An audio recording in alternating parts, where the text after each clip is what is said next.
All right, let's do some Bitcoin narrative spring cleaning. Turn of the month from March to April right now. Let's do some spring cleaning. Just kick off with an old tried and true. Bitcoin is digital gold. I'm fine with this one. I'm fine with it. If it depends on the context and the right conversation. If you're in a conversation with someone and like they're clearly a gold bug, or they clearly just kind of like already have a sense of quote unquote hard money versus fiat money. If they're already that type of person, it's helpful in early stage context setting to use the digital gold thing. I don't think you want to live there with them forever. So you, as soon as you say it, you also want to quickly begin to erode it in terms of like Bitcoin being software slash tech slash volatile stock adjacent. But I'm fine with it in small contexts, okay? But it's a good one to start with, because next, this thing of like, oh, it's just gonna explode immediately. It's gonna explode immediately. No, I don't think price is imminently gonna run. I don't think it's going to, just jump off the page. I just don't buy that. And so that narrative is very tiring to me. The perma bull narrative of, oh my God, adoption is happening. Like that is tiring to me. I think it's not. This is what's more happening right now for both of these, I think, is Bitcoin more and more to me is competing with the S&P 500. It's just competing with the S&P 500 for credibility in being the index of the world.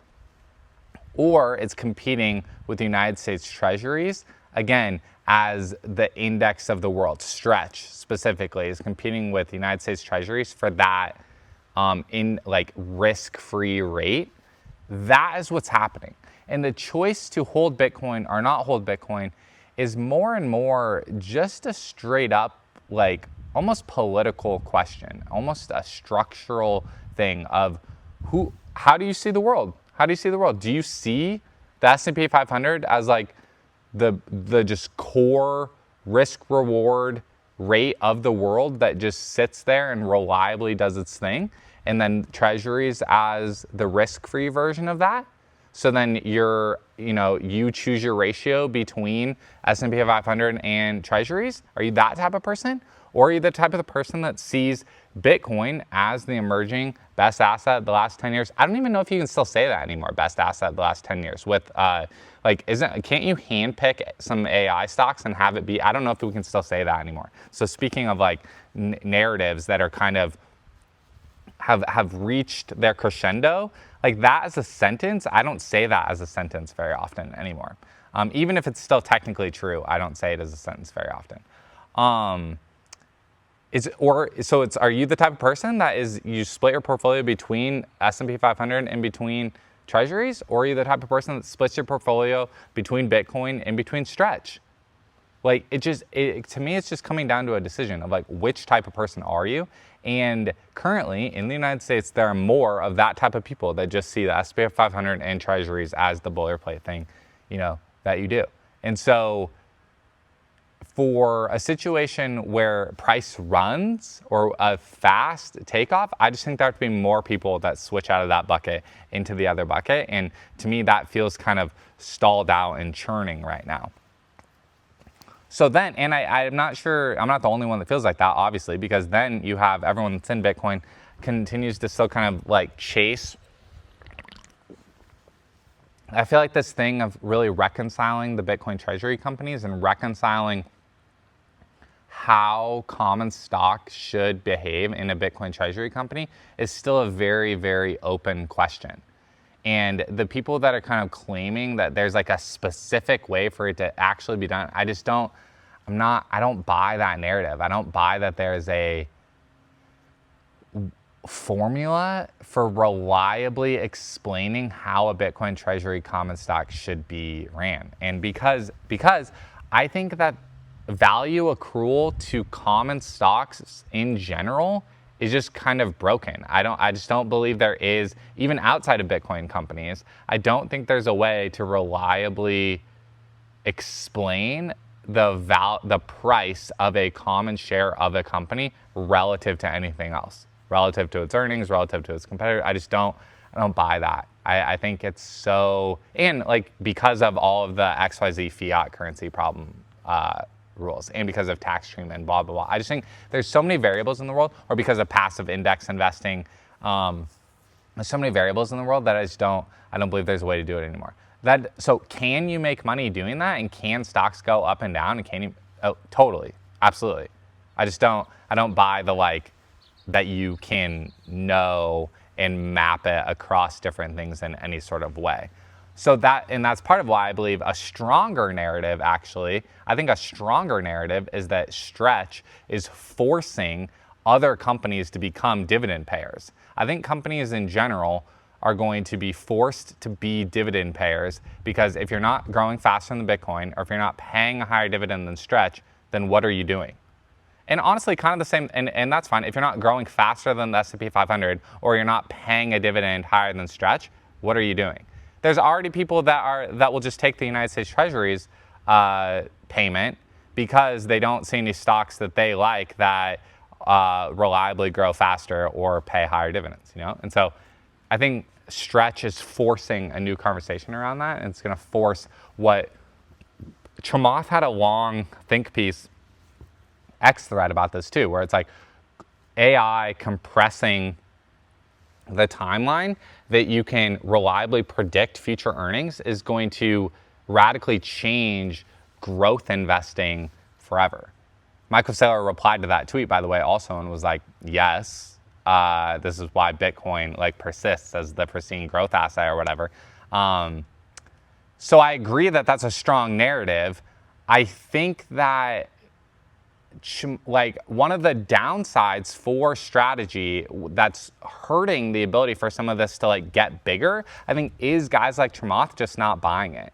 And I don't know if that's because he's invested in Solana, or if it's because he just structurally kind of sees a problem with it. But more and more, that's kind of what I mean about, I think it's really down to politics and interpersonal relationships right now.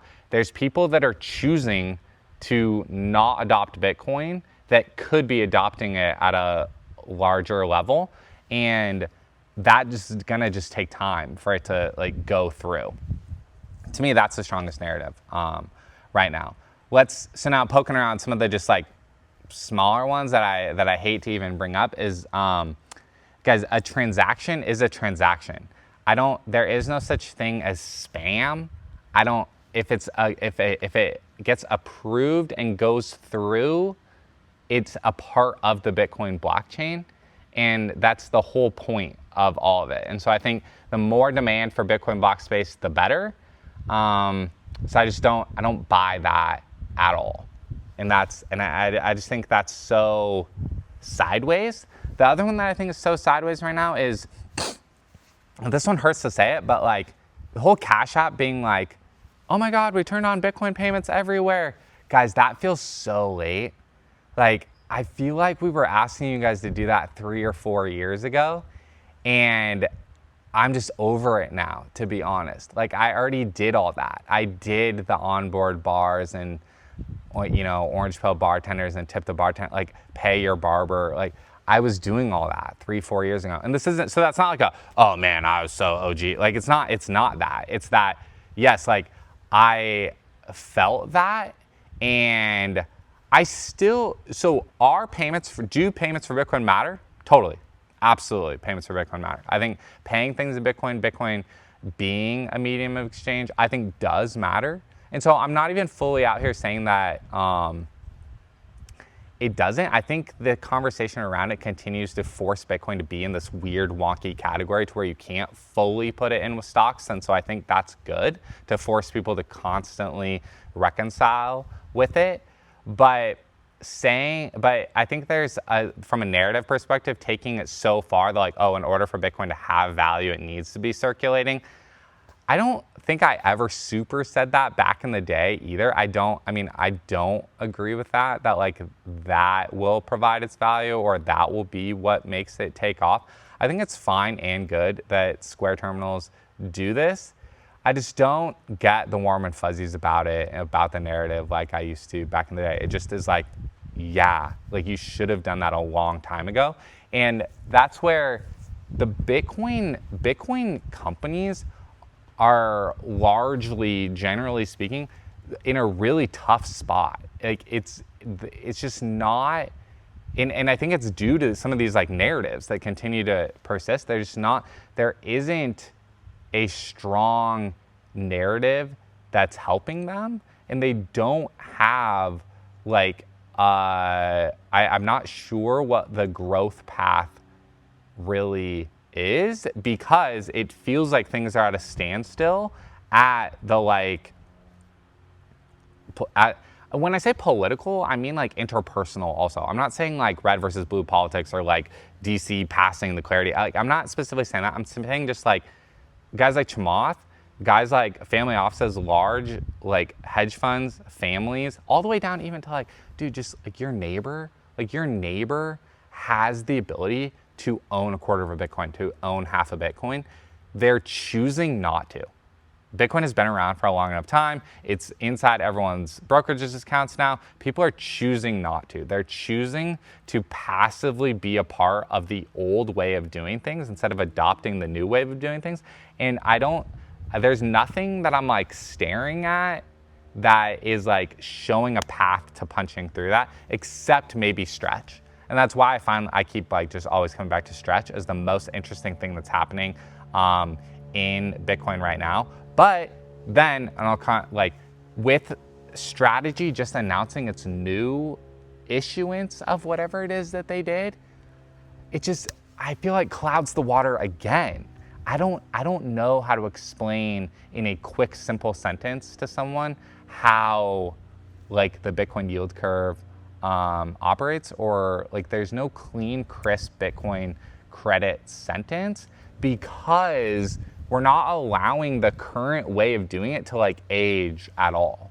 So that needs to age. And the Bitcoin credit thing, I think, is Bitcoin backed credit and Bitcoin competing against the Stretch rate, competing against Treasuries, Bitcoin competing against S&P 500, to me is the strongest narrative there, because it moves the needle with the like large money, and it moves the needle with just kind of like well-to-do neighbors.